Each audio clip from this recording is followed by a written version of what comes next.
ಮಗು ಇರುವಂತಹ ಜಾಗ ತಲುಪೋದಕ್ಕೆ ಇನ್ನೊಂದೇ ಅಡಿ ಮಾತ್ರ ಬಾಕಿ ಇದೆ. ಕೊಳವೆ ಬಾವಿಗೆ ಅಡ್ಡಲಾಗಿ ರಂಧ್ರವನ್ನ ಕೊರಿತಾ ಇದ್ದಾರೆ ಈಗಾಗಲೇ ಸಿಬ್ಬಂದಿ. ಎನ್ಡಿಆರ್ಎಫ್ ಸಿಬ್ಬಂದಿ ರಂಧ್ರವನ್ನ ಕೊರಿತಾ ಇದ್ದಾರೆ. ಯಂತ್ರವನ್ನ ಬಿಟ್ಟು ಕೈಯಿಂದ ರಂಧ್ರವನ್ನ ಕೊರಿತಾ ಇದ್ದಾರೆ ಸಿಬ್ಬಂದಿ. ಮಗು ಸಾತ್ವಿಕ್ ರಕ್ಷಣೆಗೆ ರಕ್ಷಣಾ ಸಿಬ್ಬಂದಿ ಹರಸಾಹಸವನ್ನೇ ಪಡಬೇಕಾಗಿದೆ. 13 ಗಂಟೆಗಳ ಕಾಲ ನಿರಂತರ ಕಾರ್ಯಾಚರಣೆ ಈಗಲೂ ಕೂಡ ಮುಂದುವರೆದಿದೆ. ರಕ್ಷಣಾ ಕಾರ್ಯಾಚರಣೆ ಯಶಸ್ವಿಯಾಗಲೆಂದು ಈಗಾಗಲೇ ಇಡೀ ಕರ್ನಾಟಕ ಪ್ರಾರ್ಥನೆಯನ್ನ ಸಲ್ಲಿಸ್ತಾ ಇದೆ.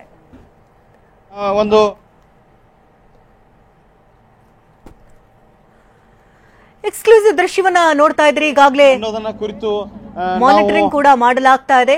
ಅಲ್ಲಿ ಆರೋಗ್ಯ ಸಿಬ್ಬಂದಿಗಳು ಕೂಡ ಈಗಾಗಲೇ ಫಸ್ಟ್ ಏಡ್ ಮಾಡುವಂತಹ ನಿಟ್ಟಿನಲ್ಲಿ ಚಿಕಿತ್ಸೆ ಕೊಡ್ತೀರಿ.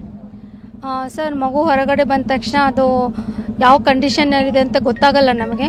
ಬಂದ ತಕ್ಷಣ ನಾವು ಫಸ್ಟ್ ಅದಕ್ಕೆ ರೆಸ್ಪಿರೇಷನ್ ಸ್ಟಾರ್ಟ್ ಮಾಡೋಕ್ಕೋಸ್ಕರ ಅಂಬು ಬ್ಯಾಗಿಂದ ಅದಕ್ಕೆ ರೆಸ್ಪಿರೇಷನ್ ಸ್ಟಾರ್ಟ್ ಮಾಡ್ತೀವಿ ಕುಲ್ಲಾಗಕ್ಕೆ. ಸರ್, ಮಾನಿಟರ್ ಮಾಡಿ ಸರ್. ಅದು ಮಗುನೇ ಇದಕ್ಕಿಟ್ಟು ಆ್ಯಂಗಲ್ ಇಂದ ಸ್ಟಾರ್ಟ್ ಮಾಡ್ತೀವಿ ನಾವು. ಸ್ಟಾರ್ಟ್ ಮಾಡಿ ಇದನ್ನು ಯೂಸ್ ಮಾಡಿದ ತಕ್ಷಣ ಮಗುಗೆ ಎಮರ್ಜೆನ್ಸಿ ಇಂಜೆಕ್ಷನ್ಸ್ ಎಲ್ಲ ನಾವು ಕೊಡ್ತೀವಿ. ಕೊಟ್ಟ ತಕ್ಷಣ ಅದಕ್ಕೆ IV ಹಾಕ್ತೀವಿ. ನೀವು ಪೋಷಕರಾಗಲು ಕಾಯುತ್ತಿದ್ದೀರಾ? ಚಿಂತಿಸದಿರಿ. ಓಯಾಸಿಸ್ ಫರ್ಟಿಲಿಟಿ 90,000 ದಂಪತಿಗಳ ಜೀವನದಲ್ಲಿ ಸಂತೋಷವನ್ನು ತಂದಿದೆ. 7825893601ಗೆ ಕರೆ ಮಾಡಿ. ಅತ್ಯದ್ಭುತ ರಿಯಾಯಿತಿ ಪಡೆಯಿರಿ ಹಾಗೂ ಎಲ್ಲರಿಗೂ ಗುಡ್ ನ್ಯೂಸ್ ಕೊಡಿ. ಆಲ್ರೆಡಿ ಇದು ಡಿಹೈಡ್ರೇಷನ್ ಆಗಿರುತ್ತೆ, ವಾಟರ್ ಇದು ಕಡಿಮೆ ಆಗಿರುತ್ತೆ. ನಾವು IV ಹಾಕ್ತೀವಿ. IV ಹಾಕಿ ನಾವು ಇಮಿಡಿಯೇಟ್ ಆಗಿ ಆಂಬುಲೆನ್ಸ್ ಅಲ್ಲಿ ತಗೊಂಡು ಹೋಗಿ ನಾವು ಇಂಡಿಯಲ್ಲಿ ನಾವು ಜನರಲ್ ಹಾಸ್ಪಿಟಲ್ ಅಲ್ಲಿ ಪ್ರಾಥಮಿಕ ಚಿಕಿತ್ಸೆ ಕೊಡ್ತೀವಿ. ಅದು ಮಗು ಸ್ಟೇಬಲ್ ಆಯ್ತು ಅಂದ್ರೆ ಪ್ರಾಬ್ಲಮ್ ಇಲ್ಲ. ಸ್ಟೇಬಲ್ ಆಗಿಲ್ಲ ಅಂತಂದ್ರೆ ನಾವು ಹೈಯರ್ ಸೆಂಟರ್ಗೆ ಕಳಿಸ್ತೀವಿ. ಈಗ ಮಗು ಬೋರ್ವೆಲ್ ತಲೆ ಕೆಳಗಾಗಿ ಬಿದ್ದಿದೆ. ಈಗ ನೀವು ಹೊರಗೆ ಬಂದ ತಕ್ಷಣ ಪ್ರಾಥಮಿಕ ಚಿಕಿತ್ಸೆ ಕೊಡ್ತೀರಿ.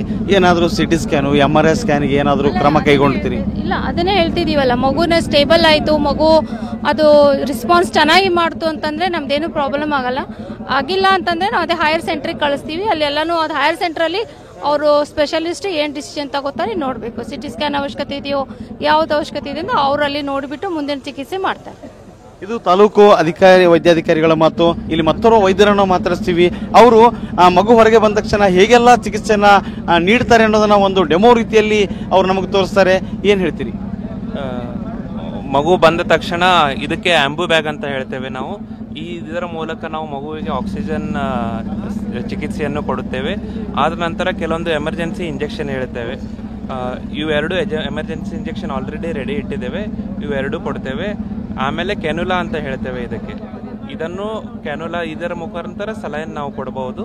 ಹಾಗೂ ಮಗುವಿಗೆ ಯಾವುದೇ ಇಂಜೆಕ್ಷನ್ ಕೂಡ ಈ ಮೂಲಕ ಕೊಡಬಹುದು. ಈ ಮೂಲಕ ನಾವು ಆಂಬ್ಯುಲೆನ್ಸ್ ಅಲ್ಲಿ ಶಿಫ್ಟ್ ಮಾಡಿ ಮುಂದಿನ ಚಿಕಿತ್ಸೆ ಆಕ್ಸಿಜನ್ ತಯಾರಿ ಎಲ್ಲ ಆಂಬ್ಯುಲೆನ್ಸ್ ಅಲ್ಲಿ. ಇನ್ನ ರಕ್ಷಣಾ ಸಿಬ್ಬಂದಿಯ ಕೈಗೆ ಮಗು ಸಿಕ್ಕ ತಕ್ಷಣ ಏನೆಲ್ಲ ನೀವು ಚಿಕಿತ್ಸೆಯನ್ನ ಕೊಡಬೇಕು ಅನ್ನೋದನ್ನ ಸರ್ವ ರೀತಿಯಲ್ಲಿ ನೀವು ಸನ್ನದ್ಧರಾಗಿ ಇಟ್ಕೊಂಡಿದ್ದೀರಿ ಅಂತ ಹೇಳ್ತಾ ಇದ್ರಿ. ಹೌದು, ಮೇನ್ಲಿ ನಾವು ಮೂರು ವಸ್ತುಗಳು ನೋಡಬೇಕು. ಏರ್ವೇ, ಬ್ರೀದಿಂಗ್, ಸರ್ಕ್ಯುಲೇಷನ್ ಅಂತ ಹೇಳ್ತೇವೆ. ಸೊ ಆ ಮೂರು ಇದು ಚಿಕಿತ್ಸೆಗಾಗಿ ನಾವು ಮೂರು ಸಿದ್ಧತೆಯನ್ನು ಅರಿತುಕೊಂಡಿದ್ದೇವೆ. ಎಮರ್ಜೆನ್ಸಿ ಚಿಕಿತ್ಸೆಯನ್ನು ಫಸ್ಟ್ ಏಡ್ ತಯಾರಿಯಲ್ಲಿ ಇಟ್ಕೊಂಡಿದ್ದೇವೆ.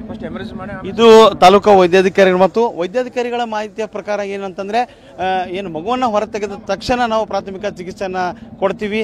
ತುರ್ತಾಗಿ ತಾಲೂಕು ಆಸ್ಪತ್ರೆಗೆ ನಾವು ತೆಗೆದುಕೊಂಡು ಹೋಗಿ ಇನ್ನುಳಿದ ಚಿಕಿತ್ಸೆ ಕೊಡ್ತೀವಿ. ಅದರ ಆಚೆ ಮಗುಗೆ ಏನಾದರೂ ತೊಂದರೆ ಕಾಣಿಸ್ಕೊಂಡ್ರೆ ಮತ್ತೆ ಇನ್ನಿತರ ಸ್ಕ್ಯಾನಿಂಗ್ಗಳ ಅವಶ್ಯಕತೆ ಇದ್ರೆ ಜಿಲ್ಲಾಸ್ಪತ್ರೆಗೆ ಅಥವಾ ಬೇರೆ ಖಾಸಗಿ ಆಸ್ಪತ್ರೆಗೆ ನಾವು ರೆಫರ್ ಮಾಡ್ತೀವಿ. ಸದ್ಯ ಮಗು ಹೊರಗೆ ಬಂದ ತಕ್ಷಣವೇ ಆತನ ಜೀವ ರಕ್ಷಣೆಗೆ ಬೇಕಾದ ಪ್ರಾಥಮಿಕ ಚಿಕಿತ್ಸೆಯನ್ನ ಕೊಡಲು ನಾವು ಎಲ್ಲಾ ತಯಾರಿಯನ್ನ ಮಾಡಿಕೊಂಡಿದ್ದಾಗಿ ಇಲ್ಲಿ ವೈದ್ಯಾಧಿಕಾರಿಗಳು ಹೇಳ್ತಾ ಇದ್ದಾರೆ. ಕ್ಯಾಮರಾಮನ್ ಶಿವಾಜಿ ಜೊತೆ ಅಶೋಕ್ ಅಡಳಿ, TV9 ವಿಜಯಪುರ.